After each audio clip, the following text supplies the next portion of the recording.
This month, our theme is welcoming. What does it mean to be a people of welcoming, of hospitality? For some of us, being welcoming is a natural state of being. Many of us know that excellent host, the one who's able to draw every person out and always serves great food. Or the person who can always make you feel like you are the exact person they wanted to see most in that exact moment.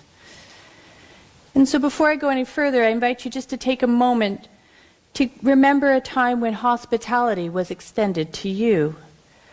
When have you felt truly welcomed? When have you felt truly included?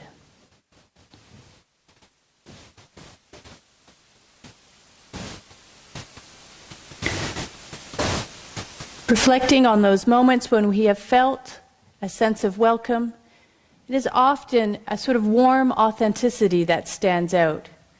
It can be even just a simple and genuine hello and how are you that matters most. And it might have been a moment when we were gathered up and included in a circle of friendship, a moment when we were accepted just as we are. And sometimes it is a big, gigantic act of staggering hospitality. You may already know this story. During the aftermath of the terrible events of September 11th, 2001, a small town made clear what it means to welcome the stranger. After the airplanes hit the World Trade Center towers on that day, for the first time ever, all the continental U.S. airspace was closed, and all incoming flights were told to redirect. And so across Canada, at airports big and small, had to take in these extra flights. Gander, Newfoundland, took in 38 diverted flights with over 6,500 passengers and crew. Now, Gander is a small town of about 10,000 people. It has only 2 senior officers in the police force. And Oz Fudge, one of those officers, said he stood and looked at all the planes, began calculating the number of people, and thought, oh geez. At first, everyone was confined to the airplanes as security, transport, housing accommodations were hastily organized and the Red Cross sprang into action. And then, as people eventually began to disembark, they were met with bagged lunches and hugs, and then taken to the local high school and college. And as Gander filled up, school buses came and took passengers to even smaller towns like Lewisport and Appleton. Every high school, meeting hall, Masonic lodge, any large community space was turned over to house those stranded by 9/11. And most of the people on those planes knew nothing about Newfoundland or Canada. They had been planning for a business trip or along for a holiday or were heading for home. And then suddenly they were stranded. Many were Americans in shock and fear for loved ones in New York and Washington. Others did not speak English. All in all, 40 nationalities were represented. But a Newfoundland warm welcome embraced them all. Seniors were taken into the greater comfort of private homes. Children were well supplied with toys. Cars were offered to strangers. Local businesses donated foods. Bakeries stayed open all night, baking and giving away the bread. People would drop off homemade casseroles and invite people to come home to use their showers and computers. Clothes and toiletries were willingly donated.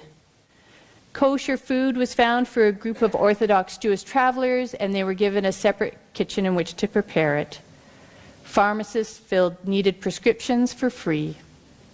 And the Gander Canadian Tire Store just gave away their goods. People across the region gave up their ordinary routines and volunteered in any way they could. One passenger said, "I was on a flight from London to New York and landed in heaven."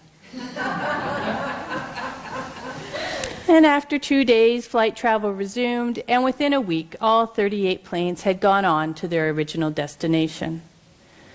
And a woman named Linda wrote about her time there and said she was telling a friend about this experience and was asked if she had been afraid to get back on that plane and fly home from Gander.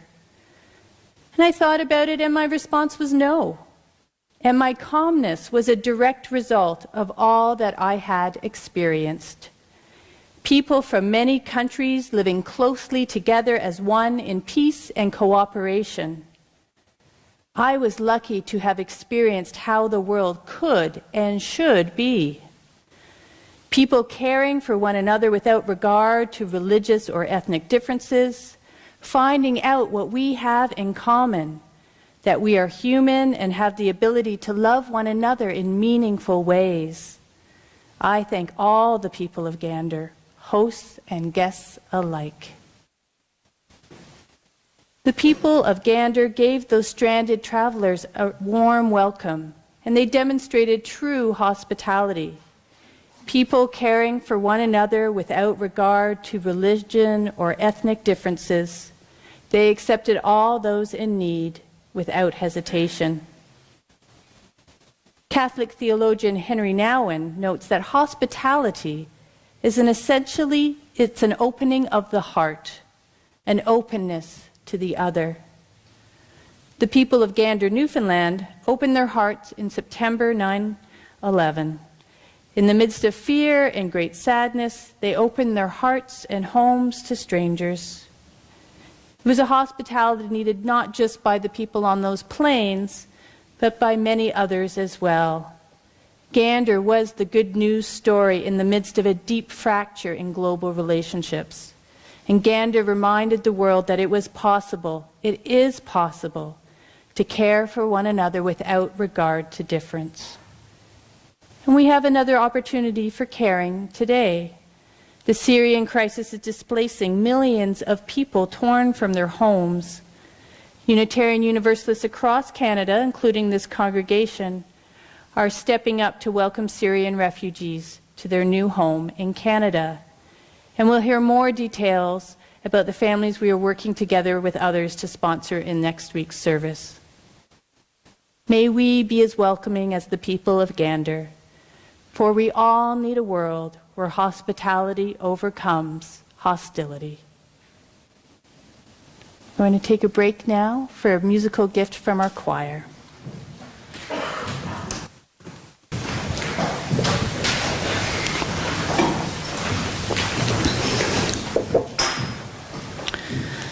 This poem is by Naomi Shahib Nye. The Arabs used to say, when a stranger appears at your door, feed him for 3 days before asking who he is, where he's come from, where he's headed. That way, he'll have strength enough to answer. Or by then you'll be such good friends you won't care. Let's go back to that. Rice, pine nuts? Here, take the red brocade pillow. My child will serve water to your horse. No, I was not busy when you came. I was not preparing to be busy. That's the armor everyone puts on to pretend they have a purpose in the world. I refuse to be claimed. Your plate is waiting. We will snip fresh mint into your tea.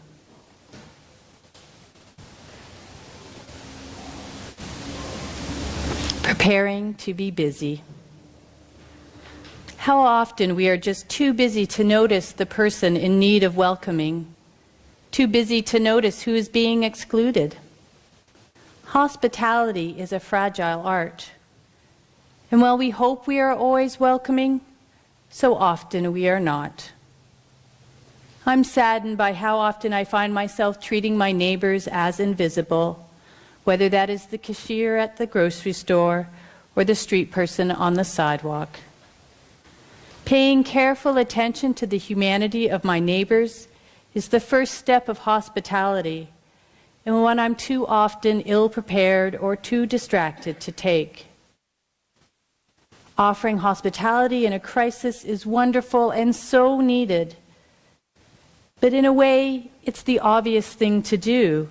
A crisis like 9/11 or in Syria today is so large and intense, people are galvanized to respond by the sheer immensity of the situation. Offering hospitality during our everyday routine is harder to do. We're too busy or too introverted. We have too little time. Our stuff is too important. We get so caught up in our own lives, we forget to make mint tea. And sometimes the truth is we are not in a place in our lives to offer hospitality. Sometimes we need to be the guest, weary, brokenhearted, in need of safe haven. Sometimes our appearance, our sexuality, our race, our whatever marks us as different, and it is a challenge to be welcomed as we truly are, to be seen as ourselves, broken and whole and